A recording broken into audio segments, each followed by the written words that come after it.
నన్ను ప్రేమింప ఎంతో వెల చెల్లించితివి.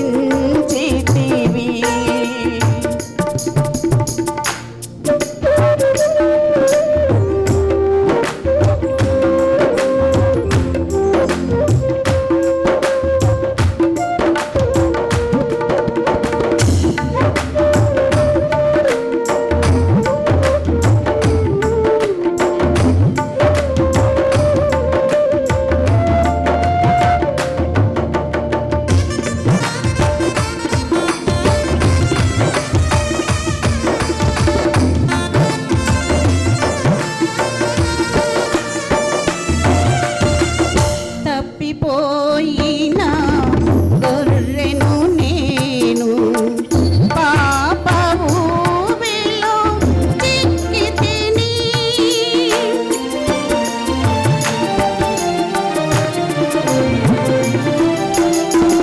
తప్పిపోయిన గొర్రెను నేను పాప ఊబిలో చిక్కితిని.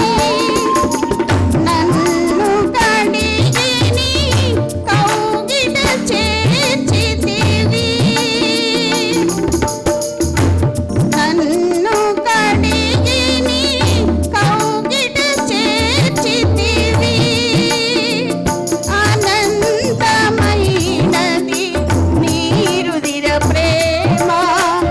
అనంతమైనది రుధిర ప్రేమ. అనంతమైనది నీ రుధిర ప్రేమ. అనంతమైనది రుధిర ప్రేమ. నన్ను ప్రేమింప ఎంతో వెల చెల్లించితివి.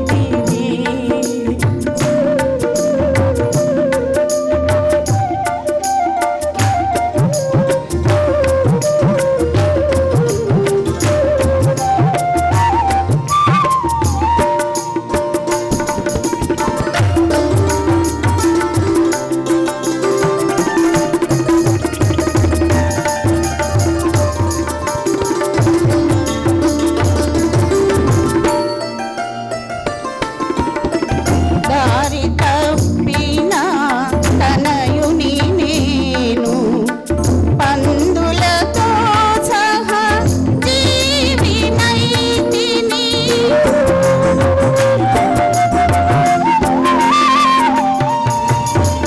దారి తప్పిన తనయుని నేను పందులతో సహా జీవినైతిని. బుద్ధి వచ్చి తిరిగి రాగా. బుద్ధి వచ్చి తిరిగి రాగా. అపార ప్రేమతో నన్ను చేర్చుకొంటివి. అపార ప్రేమతో చేర్చుకొంటివి.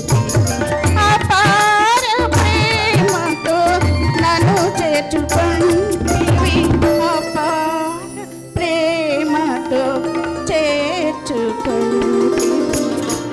నన్ను ప్రేమింప ఎంతో వెల చెల్లించితివి. నన్ను ప్రేమింప ఎంతో వెల చెల్లించితివి.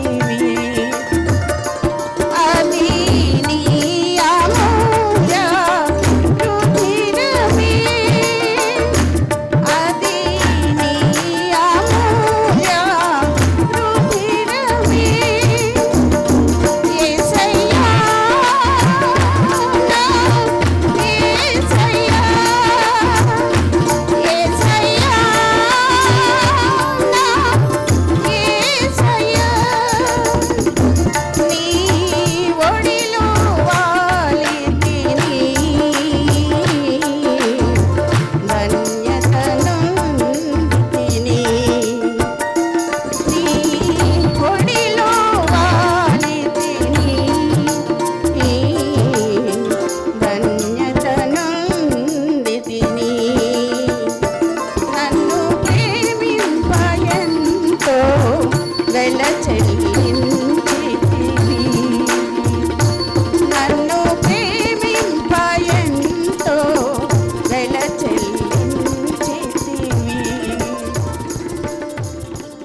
మార్కు సువార్త 7వ అధ్యాయంలోకి వద్దాం. ఒక్కసారి మార్కు సువార్త 7వ అధ్యాయంలోకి వస్తే మన హృదయం ఎంతగా చెడిపోయిందంటే, ఎంత కంపు మున్సిపాల్ తొట్టి కంటే చాలా భయంకరమైన హృదయం మనకుంది.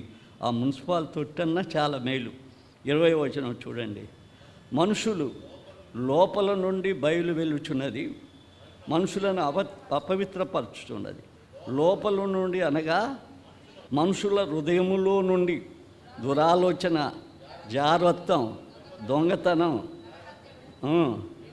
వ్యభిచారం, లోభాలు. ఒకడు బాగుపడితే ఓడ్చుకోలేడు, ఒకటికి మంచిది వస్తే ఓడ్చుకోలేడు, ఒకడు మంచిది ఇస్తే ఓడ్చుకోలేడు. లోభగుణం, భయంకరమైన గుణాలు ఇవన్నీ ఇంకా ఉన్నాయి చూడండి. అవివేకం, దేవదూషణ, అహంభావం, చెడుతనం, కృత్రిమం, నేను వరుసగా చదవటంలే, కామ వికారం. అబ్బా, ఎంత మున్సిపాల్ తొట్టన్నా మన గుడి కంటే మేలు, మన హృదయానికంటే మేలు.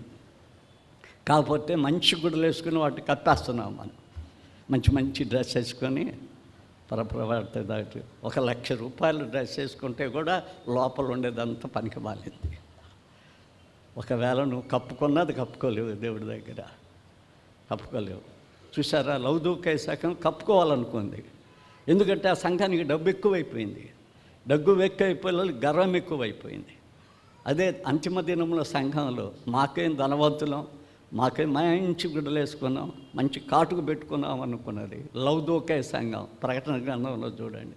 యేసుప్రభు చూసి ఏమంటాడంటే, నువ్వు దిగంబరివి అన్నాడు. ఇదేంద్ర ఆయన పెద్ద లైలాన్ బుళ్ళని పెద్ద చీరలు కట్టుకుంటుంటే, పెద్ద సూట్లు వేసుకుని వస్తే నన్ను చూసి ఆయన నువ్వు దిగంబరివి అంటే ఆయనకి గుడ్డలు కాదు, నీ హృదయంలో ఉండే దౌర్భాగ్య స్థితి కనపడుతుంది.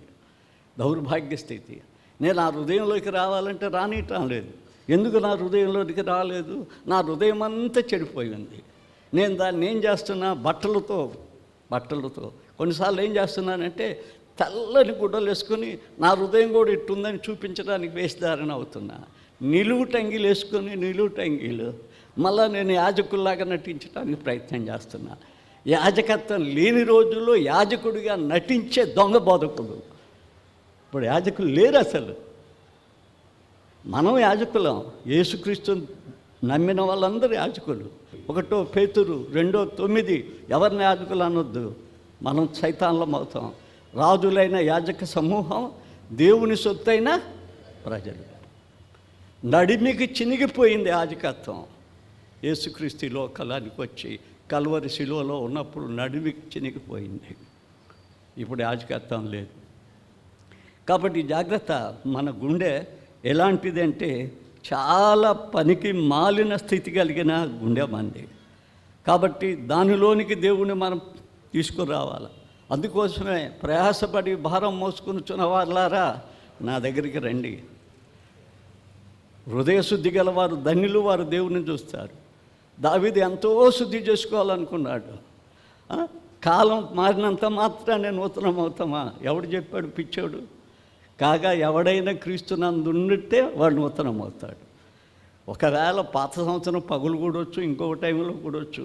ఎందుకంటే మనల్ని మనం పరీక్షించుకోవడానికి కూర్చున్నాం. మనం ఎలా ఉన్నాం, ఈ సంవత్సరం మనం చేసిన పొరపాట్లు ఏంటి, దేవుడు మన హృదయంలోకి రాలేకపోతున్నాడా, మన హృదయానికి ఇవ్వలేకపోకుండా క్రిస్మస్ చేసుకుంటున్నామా అని మనల్ని మనం పరీక్షించుకోవడానికి ఈ లోకంలోకి వస్తున్నాం. కాబట్టి ప్రియమైన బిడ్డలారా, దేవునికి నీ హృదయం కావాలా? నీ హృదయం కావాలంటే దావీదు పని చేయాలి. దావీదు ఏమంటాడో తెలుసా? శుద్ధ హృదయము నాకు దయచేయి. క్రిస్మస్కి మంచి షూట్ నాకు దయచేయి, మంచి నగ నాకు దయచేయి, మంచి తిండి నాకు దయచేయి కదా అని అనకుండా, ఎవరైనా ఎవరికైనా ఏమన్నా ఇస్తే దాన్ని అడ్డం కొట్టకుండా, అవి తాత్కాలికమైనవి పేదలకు ఇవ్వనియండి. ఇంట్లో కొంతమంది బిడ్డలు పేదలకు ఇవ్వటానికి ఎంత ఆటంకపరుస్తారు. ఇంత మంచిగా ఇవి అనేది. మంచి ఇవ్వక మనం ఇచ్చే చీర కట్టుకుంటే వారికి శరీరం కనపడాలన్నా మళ్ళా అంత చెడిపోయిన ఇస్తే ఎట్లా ఉంటుంది? మంచి ఇవ్వాలా, ఆ మంచి ఇవ్వగలగాల. మనం ఇచ్చే బహుమానం మంచి ఇవ్వాలా, మన లోపలికి తీసుకునే బహుమానాన్ని కూడా మంచి బహుమానాన్ని తీసుకోవాలి. దేవుడే మనకు బహుమానంగా పంపించాడు. ఆయన కుమారుడుగా యేసుగా ఈ లోకానికి వచ్చాడు. ఆయన నీ హృదయ సింహాసనం మీద కూర్చోబెడితే ఆ హృదయ సింహాసనం ఆయన ఏలితే సాతానంతా పారదోలుతాడు. ఇంపాసిబుల్, నేను పారదోలుకోలేను. 31st నేను అడిగిన ఏవి కూడా నేను చేయలేను. అందులో కనీసం 10% అయినా నేను ఉండలేను. ఒకసారి చెప్పా, మా అమ్మ హిందూ కన్వర్టెడ్. ఆ అమ్మకి చాలా సినిమాలు చూస్తాను నేను సినిమా పాటలు, సినిమా కథలు రాసేవాడిని నేను. ఆమెకు బాధ, ఆమెకు నన్ను సేవకు పుట్టించాలా, గర్భంలోనే పేరు పెట్టుకుంది. ఆమె హిందువుడైనాక 6 మగపిల్లలు చచ్చిపోతే నేను గర్భంలోకి వచ్చా. నా తల్లి గర్భంలో ప్రభుదాస్ అని పేరు పెట్టుకుంది. ప్రభుదాసుగా జీవించలేకపోతున్నా. నా చేత ప్రమాణం చేయించుకున్నది. ఒకసారి ఏడ్చి గందరగోళం చేసి సినిమాకు పోనాను. 3వ రోజు ఆదివారం వచ్చింది, మ్యాట్నీకి పోయా. నా స్నేహితులు వచ్చి చెప్పారు మా అమ్మకి, అమ్మ నీ కొడుకు మ్యాట్నీలో చూసామని. మా అమ్మ ఇంటికి రాగానే ఏడుస్తామండి. ఏందమ్మా అని, నువ్వు సినిమాకి పోయావు. నేనెందుకు సినిమాకి పోతానమ్మా, మ్యాట్నీకి పోయా. ఎంత కిలాడినో చూసా. ఆ సినిమాని మేము మ్యాట్ని అయితే మా అమ్మకి ఏం చెప్పా, నీకు సినిమాకు పోనని ప్రమాణం చేశాను కానీ మ్యాట్నీకి పోనని చేయలేదు కదా. నేను మ్యాట్ని చూసి వచ్చా, నీకు ప్రమాణం చేశాను కాబట్టి ఇంక సినిమాకు పోను. చూసా ఎంత కిలాడిలోమో మనం, ఎంత కిలాడి బుద్ధో. మన తప్పును మనం సామర్థించుకునే బుద్ధి మనది. నాదే కాదు, మీది కూడా. మన తప్పును మనం సామర్థించుకుంటాం, కానీ మనం తప్పు చేస్తాం. తప్పు చేయటమే మన స్వభావం. సాతానుడు మన చేత తప్పే చేయిస్తాడు. అందుకే ప్రభు దగ్గరికి రావాలి, క్రిస్మస్లో దగ్గరికి రావాలి. ప్రభువా నువ్వు నా కోసం వచ్చావు, నీకు సత్రంలో స్థలం లేదు, గివ్ మీ ప్లేస్ అంటున్నావు, give me place your heart అంటున్నావు. నా హృదయం వేయటానికి రెడీగా ఉన్నా నేను. ఈ క్రిస్మస్లో నువ్వు నాలోకి రా నాయన, నాలోకి రా. నాలోకి వస్తే ఎంత సంతోషం, ఎంత ఆనందం. చచ్చిపోయేటప్పుడు కూడా ఆనందంగా చచ్చిపోతా. నేను పరలోకానికి వస్తానని చచ్చిపోతా. కాబట్టి బిడ్డలారా, ఆయన స్థలం ఏమంటున్నాడు. ఆయన స్థలం ఇచ్చే బిడ్డలు ఎవరు కూడా నక్కల్లాగా పాడు చేయరు. సంఘాలను, ఇళ్లను పాడు చేయరు. వారు పాడు చేయరు, వాళ్ళు చేయరు, నక్కలు కావాయి. అవి మంచి దేవుని బిడ్డలు. అందుకే 1 కొరింథీ 15:58 చూస్తారా. కాగా ప్రియ సహోదరులారా, మీ ప్రయాస ప్రభునందు వ్యర్థము కాదని ఎరిగి స్థిరులను కదలని వారును ప్రభువు కార్యాభివృద్ధి అందు ఎప్పుడునూ ఆసక్తులై ఉండండి. ప్రభు కార్యాభివృద్ధి అందు ఆసక్తులై ఉండండి. కానీ మా కుటుంబాన్ని గురించి ఆసక్తి, నీ జీవితాన్ని గురించి ఆసక్తిని గరిచి ఒక నక్కలాగా తయారై పాడైన స్థలాలుగా పాడు చేస్తే దేవుని మందిరాలని ఎంత రోతగుంటామై, ఎంతగా రోతగుంటాం మనం. చూసావా, మనం అదంతరం చాలా సంవత్సరాల నుంచి కడుతున్నాం. వాన వస్తే ఇదంతా కురిసిపోయింది. కానీ ఎంత మంచి వాళ్ళమో తెలుసా, వాన రాకుండా పైన పట్టపరుచుకున్నాం. పట్టలు పరుచుకుని చర్చిలాగా తయారయ్యాం. గుళ్ళు కట్టుకుని చర్చిలాగా తయారు కాలం మనం. పట్టలు పరుచుకుని చర్చి. గుడారాలు తిరుగుతూ ఉంటారు చూడు, గుడారాల వాళ్ళు ఆడిగిపోయినా పట్టలు కట్టుకుంటారు. ఆ పట్టల్లో నివాసం చేస్తారు. మనం కూడా గుడిని పట్టగా తయారు చేశాం. చేశారా? అది న్యాయం కాదు. అలా చేసిన వారికి ధర్మం కాదు. అలా చేసిన వారిని దేవుడు క్షమించడు. ఎంతోమంది మిషనరీస్ వచ్చి ఇంత మందిరాన్ని కట్టిస్తే ఈరోజు మేము పట్టలు కట్టుకున్నామంటే మేము గుడార జీవితమా? నువ్వు కూడా ఇల్లు బడగొట్టుకొని పట్టలు కట్టుకో. ఇల్లు బడగొట్టుకొని అది చేత కాకపోతే ఆయన బడగొడతాడు. ఆయన తక్కువైనవాడు కాదు. ఆయనతో ఛాలెంజ్ చేస్తున్నావేమో, తక్కువైనవాడు కాదు ఆయన. ఏందది? ఎల్లప్పుడూ స్థిరులుగా కదలని వారిగా ప్రభు కార్యాభివృద్ధి అందు అభివృద్ధిగా పొందమంటే ఎంత అభివృద్ధి అయి ఉంటుంది. ఈ 50-60 సంవత్సరాల్లో సంఘం ఎంత అభివృద్ధి అయి ఉంటాయి. అన్ని సంఘాలు అభివృద్ధి అయి ఉంటాయి. అన్ని సంఘాలు అభివృద్ధి అయి పెద్దవి కట్టుకుంటుంటే మనం గుడారాలు వేయటమేంటి? ఏం తక్కువ చేస్తున్నాడు దేవుడు? ఏం తక్కువ చేయటం లేదు మనకు. మన హృదయాల్లో స్థలం లేదు, మన గుళ్ళో స్థలం లేకుండా చేస్తే. రెండవది, తాను సృష్టించిన ఈ లోకంలో ఏ పట్టణంలో ఆయన స్థలం లేకుండా చేశారు. ఏ పట్టణంలో కూడా. యోహాను 1:11 ఏమంటాడో చూడండి. 1:11 చూడండి. ఆయన తన స్వకీయులతో వచ్చను, ఆయన స్వకీయులనను అంగీకరించలేదు అసలు. ఆయన సఖీలు ఆయన అంగీకరించలేదు. ఇప్పుడు సఖీలు అంగీకరించాలని ఏం చేస్తామో తెలుసా? వాళ్ళని కాకపడతాం. వారికి మనం కాకపడితే అంగీకరించేటట్టు చేసుకుంటాం. మనం వాళ్ళు అక్కడైతే దేవుడికి స్వకీయులను కూడా కాకపట్టల.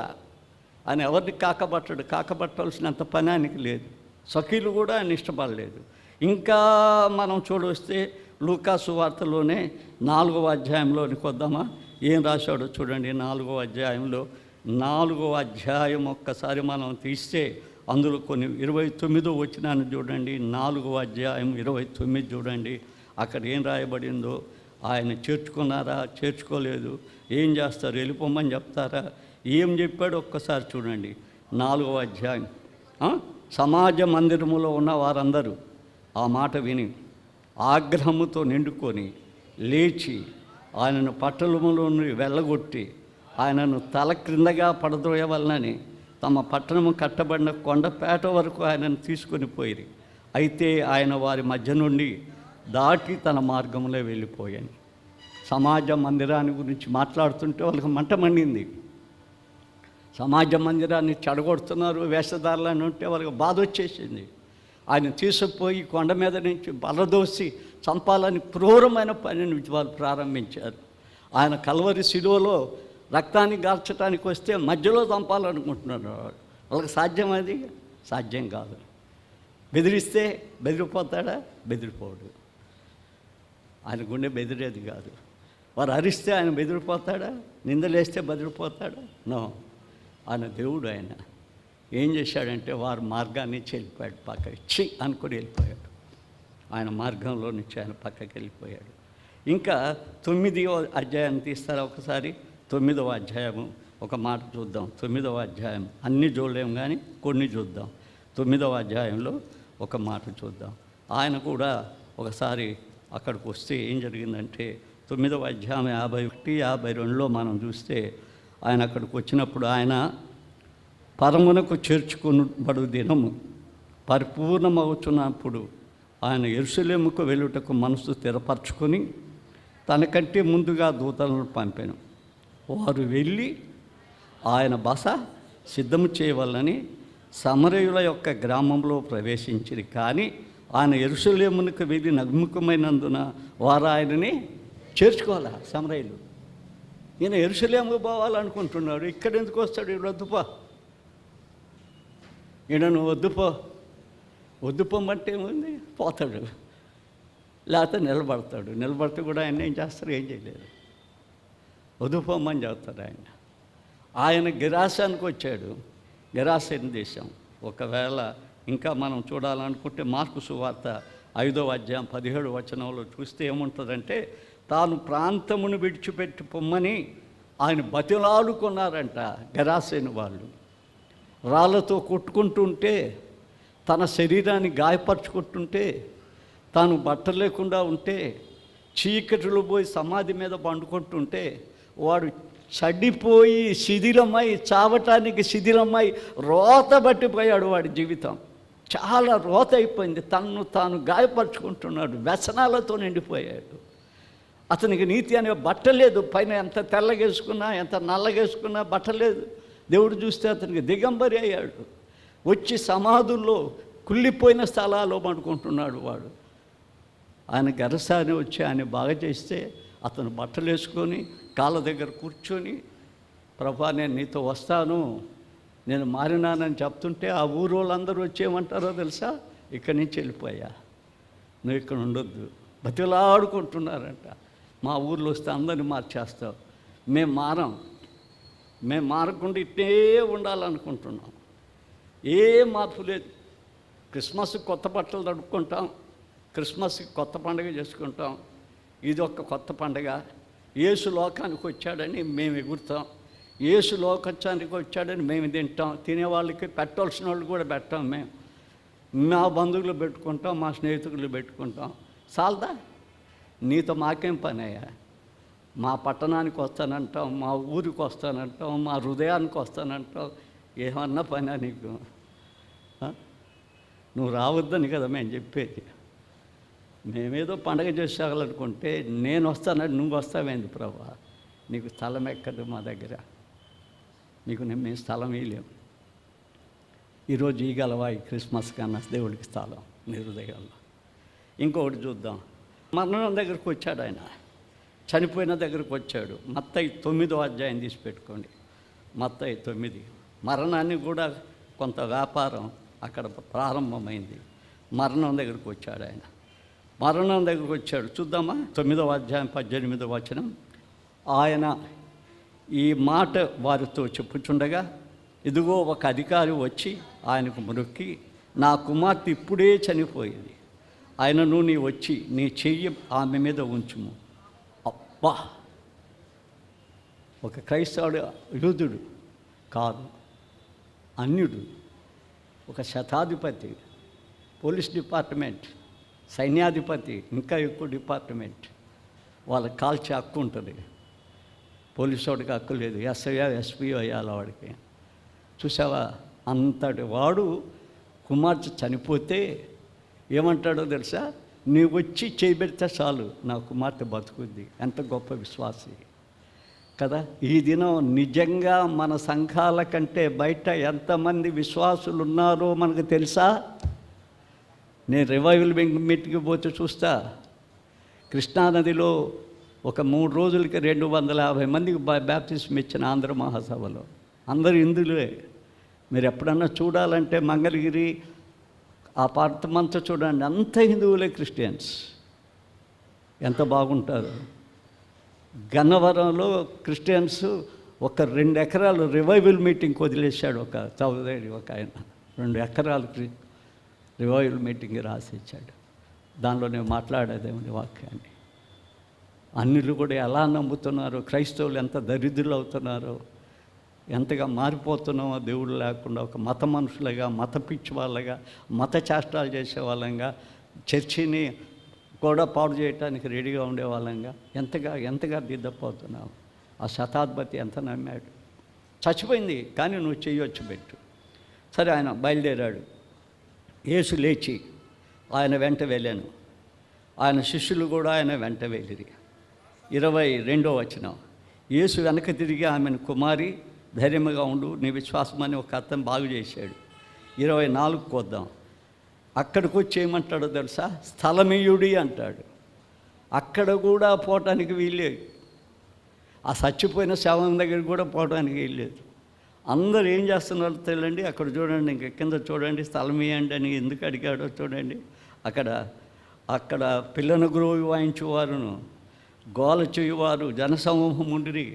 స్థలమీయుడి, ఈ చిన్నది నిద్రించుతున్నది కానీ చనిపోలేదని నాటితో చెప్పగా, వారు ఆయన అపహాస్యం చేస్తున్నారు.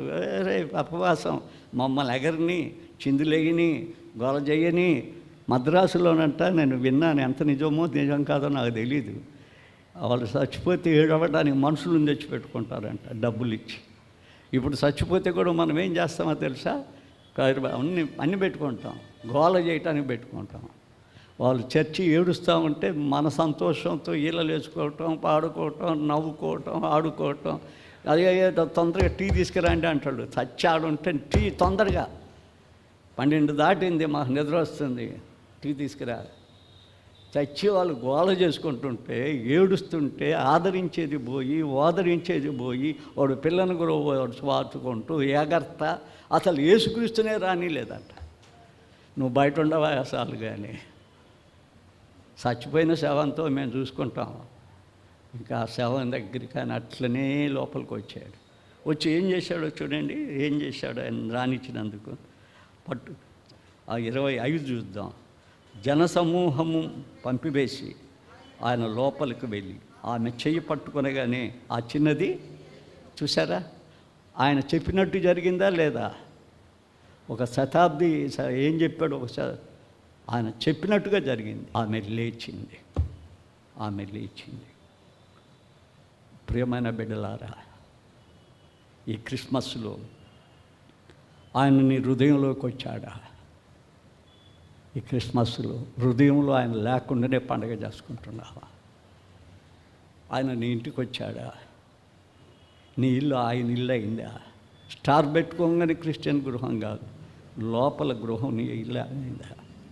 నీ ఇంట్లో సమాధానం ఉందా? నీ ఇంట్లో సంతోషం ఉందా? నీ ఇంట్లో యేసుక్రీస్తున్నాడా? నీ ఊర్లో, నీ చర్చిలో, ఆఖరికి నీ బ్రతుకులో నువ్వు చనిపోతే యేసుక్రీస్తు స్థలం ఇస్తున్నావా? నీ జీవితాన్ని బాగు చేసుకొని ఆయన వచ్చి ఆయన ఉండే స్థలాన్ని నేను తీసుకుపోయేటట్టు నేను ప్రిపేర్ అవుతున్నానా? నేను సిద్ధపడుతున్నానా? నేను సిద్ధపడుతున్నాను. నేను చచ్చిపోయినప్పుడు ఆయన వచ్చి నన్ను తీసుకెళ్ళాలా? నువ్వు సిద్ధపడుతున్నావు ఆ స్థితికి? ఇన్ని క్రిస్మస్లు చేసుకుందాం, యేసు లేని క్రిస్మస్లు. యేసు ఉండే క్రిస్మస్ చేసుకుంటే ఎంత సంతోషకరం. దేవుడి మాటలు దీవించుగాక. ప్రార్థన చేసుకుందాం. పరిశుద్ధుడా, నీ పాదాలకు ఎంతో వందనాలు, స్తోత్రాలు నాయన. నీ వచ్చే క్రిస్మస్గా మా జీవితంలో ఉండు. నేను చేర్చుకునేవారిగా మా జీవితంలో ఉండు. లేకపోతే పాడైపోతాయి తండ్రి, పడిపోద్ది, పతనం అవుద్ది తండ్రి. అదంతా మేము చూడకుండా మా జీవితాలు నీ కృపతో బాగు చేయమని క్రీస్తు పేర వేడుకుంటున్నాము తండ్రి. ఆమేన్.